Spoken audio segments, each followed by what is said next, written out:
What if your life didn't need fixing, just softening? Not in the way we usually think. Not with plans or pep talks, but with a quiet shift. A loosening of the grip. You don't need to do more. You don't need to be more.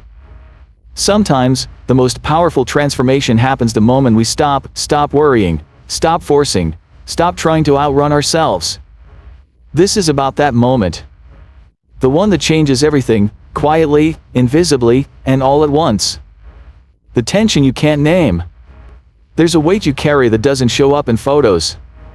Not exhaustion. Not sadness. Something subtler. A tension that hums beneath your skin like background noise, barely loud enough to notice, but always there. You wake up with it. You fall asleep under it. You scroll, eat, work, talk, all while it's there, gripping your ribs like invisible hands. It's not about one specific thing. It's everything. The unpaid bills, the unanswered texts, the feeling that you should already be further along. Worry disguises itself well. It wears the mask of responsibility, of ambition, of self-awareness. But underneath, it's the same voice whispering, "You're not safe unless you're in control." And so you try to control it all. You micromanage your calendar. You double-check your messages. You replay old conversations, hunting for mistakes. You tell yourself this is just being prepared. Just being responsible. But deep down, you know, it's fear. Fear that if you stop worrying, you'll stop caring. That without the anxiety, everything will fall apart. That if you exhale, the world will unravel. But here's the truth, the world is not held together by your worrying. It moves with or without your grip. The sun rises whether or not you plan your day. People change regardless of your overthinking. And strangely, that truth, that you're not the glue, can be terrifying, or freeing. Maybe both. What would happen if you stopped holding it all so tightly? What if your worry isn't keeping you afloat, but quietly dragging you under? The illusion of control. We mistake worry for control. It gives us something to do, some illusion of grip, of foresight. As if by thinking hard enough, by playing out every possible outcome, we can guard ourselves against pain. But life isn't a chessboard. It's a river. And no amount of strategizing will stop the current from shifting. Still, we try. We run mental simulations. We rehearse tomorrow's conversations. We obsess over the tiniest signals. Was their tone off? Did that message mean something? We believe if we stay one step ahead, we won't be caught off guard. And maybe, just maybe, we'll feel safe. But does that safety ever come? We worry to protect ourselves from uncertainty. But worry is uncertainty, just internalized. It creates the illusion of productivity while quietly draining your peace. Worry convinces you that you're in the driver's seat, when really, you're just gripping the wheel of a parked car, imagining traffic. There's a moment, often small, often silent, when you realize this. Maybe it's in the middle of the night, staring at the ceiling. Maybe it's during a walk, when the wind brushes your skin and you remember the world still exists outside your head. Or maybe it's after a plan falls apart, completely outside your control, and you're left with nothing but yourself, and the strange calm that follows. Control was never real. Only your relationship to uncertainty was. And when you loosen your grip, when you stop mistaking vigilance for power, something shifts. You don't become passive. You become present. You stop living in imagined futures and start noticing the now. The now, where your breath is steady. The now, where nothing is demanded of you except your awareness. The now, where life is already happening and doesn't need your worry to unfold. When letting go feels like giving up, there's a reason you hold on. Not because it feels good, but because it feels necessary. Like if you stop caring so much, everything you value will slowly dissolve, and you'll have no one to blame but yourself. You've been taught that letting go is weak. That ease is lazy. That surrender means failure. So you cling harder. You push yourself even when you're already frayed. You equate rest with falling behind. But have you ever paused to ask, what exactly am I chasing? Often, it's not a dream you chose. It's a borrowed vision, stitched together from social media, childhood expectations, cultural pressure. And yet you measure your worth against it. You tell yourself you're not allowed to rest until you get there, wherever there is. But here's the quiet truth. Letting go isn't giving up. Letting go is giving in to life as it is, not as you wish it to be. It's choosing to live from trust, not tension. Because what if the thing you're so desperate to control is already unfolding exactly as it should? What if the version of you who's trying to hold everything together is the very reason you feel disconnected from joy? Letting go doesn't mean losing your edge. It means softening the parts of you that are always bracing for disaster. It means trading panic for presence, fear for curiosity. You don't have to abandon your goals. But maybe, you can walk toward them with an open palm instead of a clenched fist. The moment you stop seeing peace as a reward you have to earn and start seeing it as a foundation you can return to, that's when the transformation begins. Not overnight in the way we imagine, but suddenly, in a way that feels like remembering something you forgot you knew. The space between moments. There's a pause right after the breath in, right before the breath out. A space so small, most people miss it. But inside that pause is peace. Not the loud, celebratory kind. The kind that feels like still water. Quiet. Present. Undemanding. Most of us rush through that space. We're trained to. From an early age, we're taught to fill every silence, answer every question quickly, stay ahead, stay moving. As if stillness is dangerous. As if quiet means something is wrong. But that tiny gap, the space between moments, is where life actually speaks. It's where clarity lives. It's where you remember, you're not a machine. You're not a brand. You're not a project in need of constant improvement. You're a human. Soft. Fluid. Incomplete. And beautifully so. When you stop worrying, even for just a moment, you start to notice the things that were always there but buried under noise. The warmth of light on your skin. The sound of leaves brushing the air. The way your body softens when it realizes it's safe. And here's the twist. You don't need a retreat. Or a life overhaul. Or a perfectly curated morning routine. You just need to notice the pause. That's it. The breath in, the breath out, and the stillness in between. It's not a productivity hack. It's not a trick. It's a reminder that even without all the noise, especially without it, you are still enough. And when you build your life from that space, you'll notice worry no longer feels like protection. It starts to feel like a habit you've outgrown. Why the mind clings to fear? Fear has a job, to keep you safe. But sometimes it doesn't know when to clock out. It scans for danger, real or imagined. And in a world overflowing with noise, uncertainty, and endless comparisons, your mind starts flagging everything as a threat. That awkward silence in a conversation. That message left unread. That career milestone you haven't hit yet. Fear whispers, do something. Fix it. Worry more. And you listen. Because deep down, you think maybe, just maybe, if you worry hard enough, you'll prevent the pain before it happens. But here's the paradox. The more you try to preempt pain, the more disconnected you become from the present moment. You start living not in your life, but in your mind's projection of what could go wrong. And what's real, what's actually happening, gets lost beneath it all. Fear isn't the enemy. It's just overworked. It hasn't realized that not every unknown is a threat. Not every risk means ruin. You have to teach it. Not through force or logic, but through lived experience. You teach fear that silence isn't always rejection. That slowing down doesn't mean you're falling behind. That uncertainty isn't punishment, it's possibility. This takes time.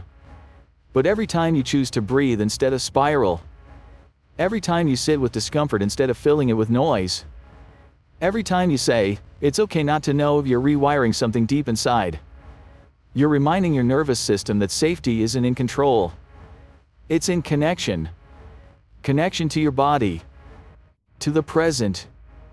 to a life that's unfolding whether you overthink it or not. And slowly, the fear begins to loosen its grip. Not because it disappears, but because it's finally being heard. And once it's heard, it doesn't have to scream. The myth of constant progress. There's a quiet panic that sets in when life feels still. Like you should be doing more, knowing more, becoming more. Because somewhere along the way, you absorbed a belief. If you're not progressing, you're failing. So you chase momentum. You fill your days with checklists and metrics. You measure time and achievements. You treat rest like a sin you have to justify. But what if growth isn't always loud? What if some of your most important transformations are happening in moments that look like nothing at all? A tree doesn't grow taller every day. Sometimes, it's just deepening its roots. You don't see it. You don't measure it. But without that unseen work, the tree would fall in the first storm. You are the same. There are seasons of life that feel like stillness, but they're quietly shaping you. The long walks with no answers. The late nights spent simply sitting with yourself. The days that feel like repeats, but somehow, you feel slightly softer, slightly wiser than the day before. Progress isn't linear. And it isn't always visible. Sometimes your only job is to stay open. To keep listening, feeling, trusting, even when nothing makes sense. And in that space, free from the pressure to constantly evolve, you begin to notice. You're not stuck. You're ripening. Slowly. Naturally. Without force.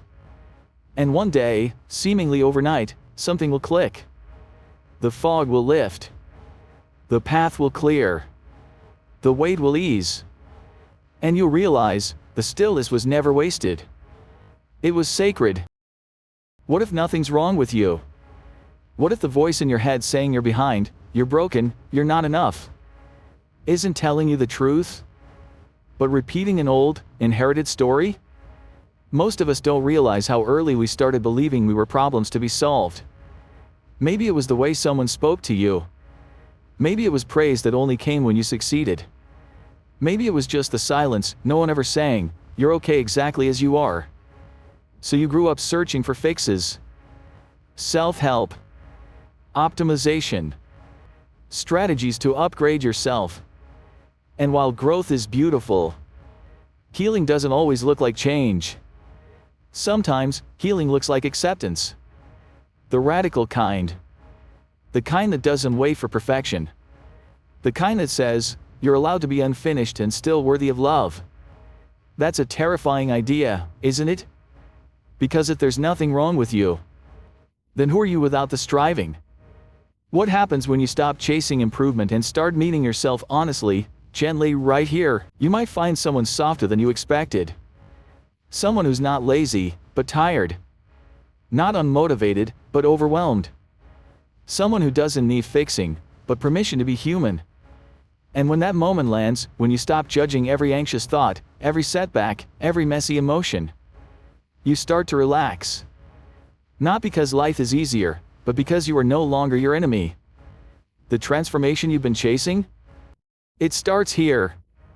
With the idea that maybe, just maybe, there was never anything wrong with you to begin with. The night before everything changes. It's strange how change often comes quietly. Not in the big, cinematic moments we imagine, but in the pauses. The still evenings. The nights that feel ordinary, even dull. You don't realize you're on the edge of transformation until you look back. The night before everything changes, nothing looks different. You're still overthinking. Still refreshing your inbox. Still wondering if you're doing life right. But something shifts. Not outside of you. Inside. Maybe it's the way you stop reacting to your thoughts. Maybe it's the breath you take before answering the text. Maybe it's how you finally say, I don't know, and let that be enough. Transformation doesn't always explode into your life. Sometimes, it tiptoes in while you're brushing your teeth. It arrives in the form of non-resistance. You stop fighting the moment. You stop needing things to change. And ironically, that's when they do. You wake up the next day and realize You feel lighter, not because everything is solved, but because you're no longer carrying it all like it's solely yours to fix. You're no longer sprinting toward peace. You're walking with it. That's the night your life begins to transform. Not with a breakthrough, not with a perfect plan, but with the decision, subtle, invisible, profound, to stop worrying and start trusting. The subtle art of trusting the unknown. Trust doesn't mean everything will go the way you want.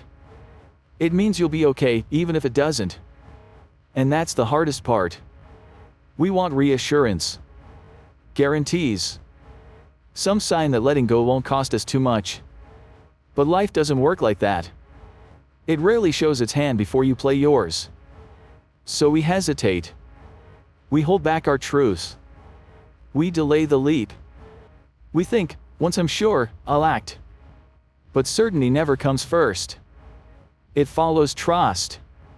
Trust is a soft rebellion against the fear that says, only control can keep you safe. It's the quiet choice to move forward, not blindly, but bravely. To say yes to a path even when the destination is blurry. You don't need to see the whole road. You just need to take the next honest step. Send the message. Say the no. Begin the project. End the cycle.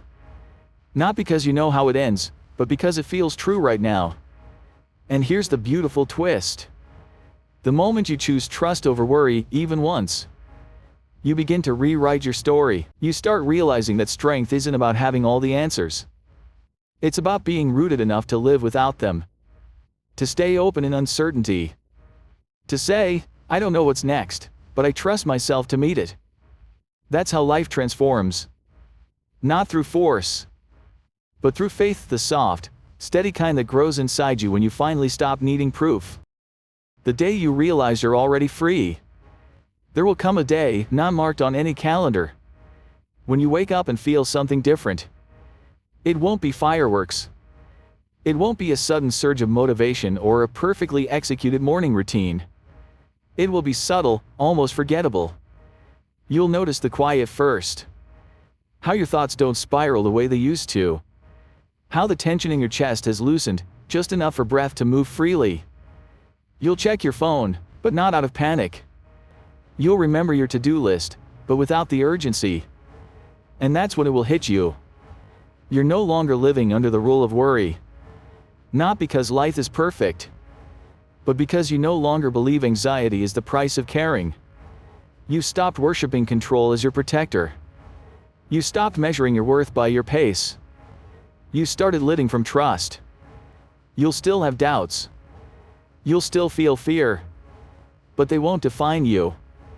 They'll just pass through like clouds over an unmoving sky, and in that moment, you'll understand what changed. It wasn't your job. It wasn't your body. It wasn't your relationship or bank account. It was your relationship to life itself. The version of you who used to carry everything finally put it down. And in the space that worry once filled, you'll find something softer, wiser. A voice that doesn't shout, but gently reminds you. You are safe to be here. You are free to begin again. If something in this video softened you, even just a little, if a sentence made you pause, or a silence made you breathe, then maybe you're already beginning to let go. You don't have to transform your life overnight. Sometimes, it's enough to stop clenching, to stop rehearsing fear, to notice the quiet underneath the chaos and realize you were never broken, just overwhelmed. So take your time. Be kind to your nervous system, and trust that peace isn't waiting at the end of some achievement. It's waiting in the space you create when you stop trying to control everything. If this resonated with you, leave a comment below. Tell us, what are you ready to release? And if you know someone who's been holding on too tightly, share this with them. They might need the reminder, too. Don't forget to like the video, subscribe to the channel, and turn on notifications, so you never miss these moments of stillness and reflection. We're glad you're here. And we'll be here when you're ready to come back.